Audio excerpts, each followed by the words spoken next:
Hello and welcome back to my channel. Today we're going to do photos in resin. Now these are my cats. We're not actually going to work with my cats today, but I love them so much I just wanted to show them off. And I'm going to demonstrate that photos don't have to just go in photo frames. I know a family who have 3 people living there who all own their own pets. Obviously they all love each other's pets as well, but there are 9 pets in total, and I don't know how much display space they have for 9 photo frames. So what I thought I would do is split the animals up into who owns what. So one person owns the dog, one person owns 2 of the cats, and the third person owns 6 of the cats. So because I don't know if they have enough space for 9 photo frames, I thought I would work it so that some of the animals are in photos, but the other ones are in something else. The idea being that the person who owns the dog and the person who owns the 2 cats can take their photos to their bedrooms if they wish. But for the person who owns the 6 cats, I thought I would put those into a coaster set. So here I'm just loosely planning out roughly where I would need to cut to make the animals fit into the photo frames. And I haven't got a clue now what those hand movements were supposed to be signifying. I don't know what I was saying to myself. And to keep my workspace manageable, I'm doing the photo frame ones first, and I am going to seal them all with Mod Podge. Now, I have heard that you don't need to Mod Podge a photo that's on proper photo paper, but because I have trimmed the edges, there will be exposed layers of less glossy paper in the sides, I guess. So I am Mod Podging them in a way that I'm pushing the Mod Podge to the sides to seal the edges. And obviously by default, I'm also covering the backs a little as well. Now, I have attempted this before, but they went very wrong. I worked upside down and I didn't release any bubbles trapped under the photos, so they came out with lots of big bubbles in the middle of their faces. So this time I am going to work face up. When I've seen videos regarding Mod Podging photos, they have suggested 3 layers. I think since learning that you shouldn't need to Mod Podge photos, I do take a risk on only doing the 1 layer because I've pushed the Mod Podge into the edges. Now I can keep a hold of these for around 4 weeks before I'm going to pass them on to the family. So I will take photos just before I pass them on, so I can show you hopefully that the resin has not leaked into the photos, at least within that 4-week period. I obviously can't guarantee that they don't start getting distorted after that, so please do your own research and make your own decisions as to how many layers of Mod Podge you would need. And I am deciding on a backing colour first because I'm going to work face up.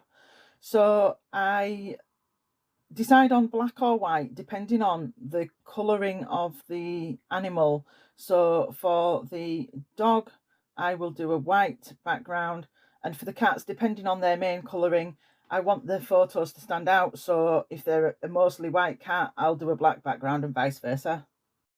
And I'm using pigment pastes. So I briefly showed you there which pigment pastes I'm using. I'll obviously link them in the description. And for the photos, I add in some unicorn crushed crystal. When I did this before, I put way too much crushed crystal in and it overtook the photos. Bearing in mind that I worked top down last time, I put a clear layer in first with crushed crystal and then the photo. So the crushed crystal was in front of the photo last time. This time I'm putting the crushed crystal into the backing colour so that it's glittery around the photos rather than in front of the photos, just in case I add too much again. But there I used that small plastic spoon and only put approximately a quarter in. When I come to make the coasters, you'll see that I don't make a new coaster stand because I've already made one when I did the previous attempt, but the photos have gone wrong. There's nothing wrong with the coaster stand, so I will just use that one.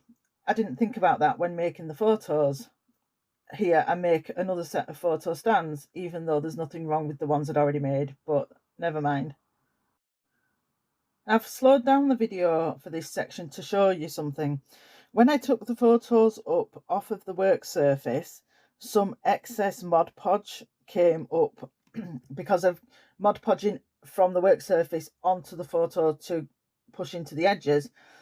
It's peeled away from the work surface, leaving the excess on the photo.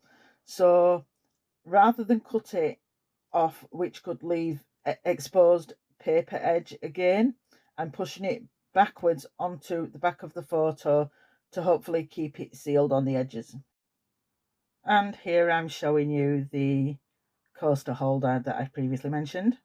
And there I quickly showed you the coaster mold set, which I will link in the description. That set has 3 sets.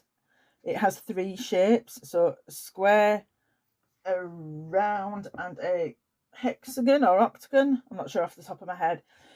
Interestingly, each holder comes with 5 coaster molds. I have this will be the second time making one of these sets, third time actually, and you cannot fit 5 coasters into the holder. I have not been able to fit more than 4 coasters into the holder, and previously having to top coat as well without having sanding to take off some width in the first place. Coasters have actually ended up too thick that I can only fit 3 in there, so bear that in mind. And we are going to come on to doing some sanding later on as well. That's very interesting. And what I was just showing you there is that some Mod Podge had leaked underneath the photos, so onto the face of the photos, so I just cleaned up the fronts with some cotton buds with alcohol on, and now I'm starting to place my photos. And I was just pointing out there that the bottom is the part that slots into the holders. You can see that the bottom edge is a bit more squared off, and although it doesn't matter as much about bubbles because bubbles would be on the back if I didn't press the photos in properly, I'm still being a bit more careful to make sure I have pressed it down properly, just to be on the safe side.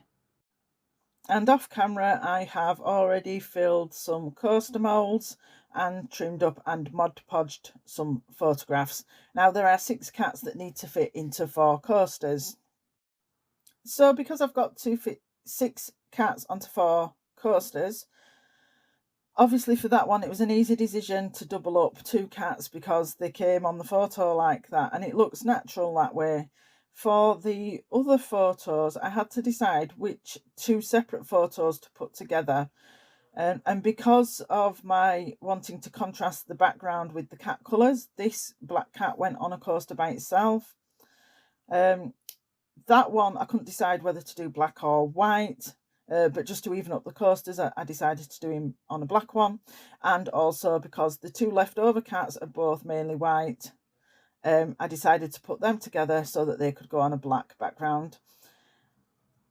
But I couldn't decide how to position these 2 cats, and therefore I kept trimming one, then trimming another, and rather than looking natural like the first one, where it's clear one cat is sat behind the other, I didn't trim up in such a way that these 2 look naturally together, and I ended up just making a mess of that one. I think I don't like the way that one looks, but never mind.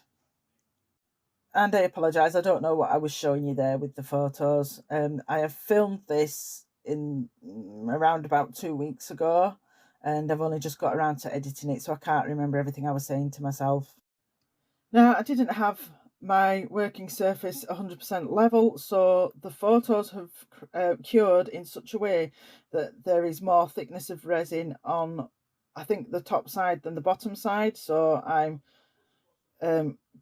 putting a board under it there. Now, I know that that doesn't change the level across the photos, but I think it's just because of lack of working space right now. I think when I come to cure them, or after I've poured them, I think I do move the board in such a way that it's sort of lifting them a little bit at the top.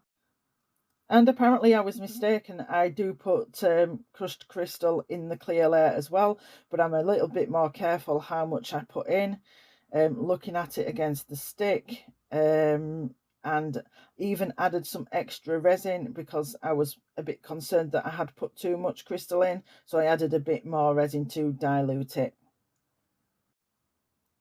And I'm pouring the resin into the middle and then spreading it out to the edges to make sure that I don't overfill it. I'm trying to be careful to get the resin to the top of the mold perfectly to avoid having to do any trimming or sanding or top coating. With this being my second attempt at doing these, if it fails, I'm not doing it again, unfortunately. But I do end up, as I said earlier, doing some sanding anyway for a different reason, which will obviously become apparent later. And to be honest, I'm glad I had to do it because my eyes have been opened regarding sanding. So we'll come on to that later. And obviously there I'm just topping up the stands a little. And moving on to filling up the coaster molds. I didn't put crushed crystal into these. And I think the reason was, especially the ones with the white background with the two cats on, there's so much blank space in that one. I was really liking the way that the contrast of the white background against the photo looked. And I didn't want to risk ruining that contrast with crushed crystal. And then obviously to keep all the coaster molds uniform, I therefore didn't put crushed crystal in any of them. And now I'm just babysitting them all for a little while in the hope of getting rid of any bubbles. And I've slowed the video down again to show you close-ups of them fully cured, and I've ended up with bubbles still.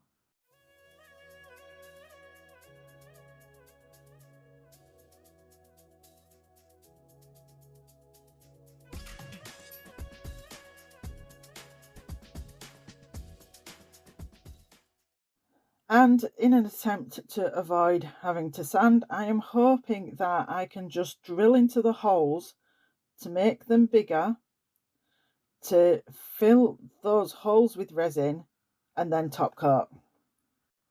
And now, because a video wouldn't be one of my videos if it didn't have a little bit of music in, let's listen to a bit of music for a moment.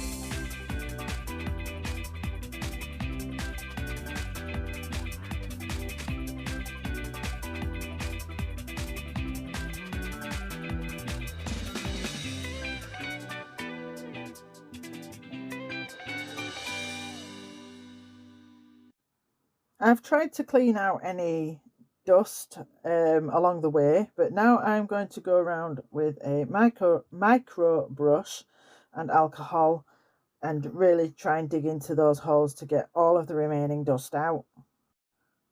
And now I'm going around with a toothpick to dot in tiny amounts of resin, making sure I get it all the way to the bottom of the hole and make sure I fill it up all the way, hopefully. After those fillings had cured, I ended up deciding to sand anyway, and I can't remember why. I think the only reason I can think of is that putting another coat on as they are, I'm going to make them fatter. So then all 4 coasters are not going to fit in the coaster mould, and the photos, the ones in the photo frames, are going to end up too fat for the stands. I also came to the realisation that the reason I have hated sanding before and dreaded doing it is because I only have in my resin kit one of the handheld Dremels. I'm not sure if I show it you later on, but I can't use it because I don't know if I'll be able to explain it. If you don't know, you don't know. But the size of the attachments are so small, they're not suitable for coasters. All you can do is go around the edge, and it's hard to control when it starts spinning against the coasters. Then it's hard to control your hand and keep it straight, and I end up gouging holes into the items when I've tried it before. But then I had a realization. We've got a proper sander in our DIY cupboard. So all I had to do was buy some sandpaper pads, and I used the one from our DIY cupboard. Luckily it's summer now, so I was able to do the sanding outside, and I am actually really impressed. I do want to encourage everybody, if you are scared of sanding, get the proper tools and give it a go. And don't wait until you've got an important project that you're then scared to sand. Anytime you've got a failed coaster bloom or something that requires use of a DIY sander, so any coaster or whatever, don't throw it away. Keep it as a sanding practice piece and look up sanding tutorials to learn how to know the correct gradients and how you grade it up. Here I am showing you that I created some scratches in this one because I went with too coarse a sandpaper. I went up through all the gradients, and then I went through again starting at the beginning, and I've still not managed to get rid of those scratches. So I'm considering not top coating that one at this point. I'm considering keeping that to one side and sanding again over the next couple of weeks. But I do actually end up taking a chance, and the worst case scenario is if I top coat it and it doesn't get rid of the scratches, then I'm just having to sand again anyway. And just there, I was toying with whether to top coat or flood coat. My concern is that when you flood coat, you are going to get an extra thickness of resin on the sides, and then the photo frame photos won't fit into the photo frame stands. So I decide to just top coat. But before I do that, I refill any holes still left behind. Some of the holes were really deep, and so the sanding didn't take out all of the holes in their entirety. I was too scared of sanding right down to the photos and ruining the photos. So there are still some surface holes remaining. So I filled those in, and now I'm top coating by pouring into the middle and then pushing it out to the edge. If you've not top coated before, the surface tension will hold your resin on top of the coaster, as long as you do not push it over the edge. So you just gently push up to the edge, making sure it doesn't run over. Just one last word of warning: use a lighter to pop bubbles, because if you spray alcohol, you will break the surface tension and cause your resin to run over. And let's listen to some music again while I show you me top coating the one which had the scratches.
Okay, ready to show you the results now. I do get my Dremel out and demonstrate how with a handheld Dremel you cannot sand properly a coaster or other similar size objects. So there I'm showing you, you literally can only go around the edge.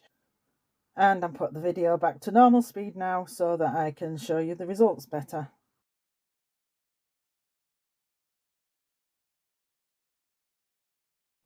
And pointing out which is the one that had the scratches so that I show you that last. At the time of recording this, I couldn't remember where the anomaly was on the photo. I do point out a slight anomaly on the ear, which I don't recall seeing prior to that. Looking back at this video to edit it, I think there was a slight anomaly at the top of its head, but you cannot see that at all. And for this one, I'm pretty sure the anomaly was somewhere down the right side of the dog. So the dog's left, but our right as we look at it. But I cannot see anything. And for this one, I can't see anything. I'm pointing to the top of its head, but I can't remember whether that's a slight bubble or whether it's maybe a cluster of glitter. This one has an anomaly in between the cats, just next to the left cat's eye. It's still slightly visible. This one, I cannot see any anomalies whatsoever. This one, it looks like there was a slight hole to the left of the cat and some sanding dust hadn't been cleaned out properly, so there is a tiny brownish dot there. And unfortunately, a hair had also landed on it, so there is a hair there, but you can only see that if you look at it from the side. And here we go with the one that had the deep scratches. Perfect in terms of the scratches. I didn't get all of the bubble out. That one did go all the way to the photos by the looks of it. So there you go. That is my take on how to put photos in resin and how they don't have to go in a photo frame. I'm going to gather them all together now and showing you there that coaster holder is a bit underpoured. It does need a cork backing. The coasters themselves probably do need a cork backing or some rubber feet putting on them. I didn't trim them down. I didn't sand them down deep enough that the top coat just compensated for what the width should have been. So the four coasters is now a tiniest bit higher than the legs of the holder. So adding feet or backing to them will make them make the fourth coaster stick up a bit more, obviously. And here, unfortunately, I am going to have to do some trimming up in the stands. The top coat has made them too fat to fit in the stands. So rather than mess with the photos this time, I will do some trimming up on the insides of the stands. So we'll just show you that for a minute. This video is part of the Friendship Express collaboration. Every second Saturday of the month is a theme, but on the other weeks you can make anything you wish. The collaboration is organised by Sally at All Aboard Resin Creations, Amy at Resonating Art by Amy M, Tina from Pour Resin with Love, and Susie from Serendipity Resin Creations. Please check out the playlist, which will be linked in the description, and contact one of those 4 people if you would like to join in. And that's almost a wrap for the video. Thank you so much for watching. Have a good week, and I hope to see you again next week. Please hang around for the glamour shots, both post completion and 4 weeks later. Bye bye.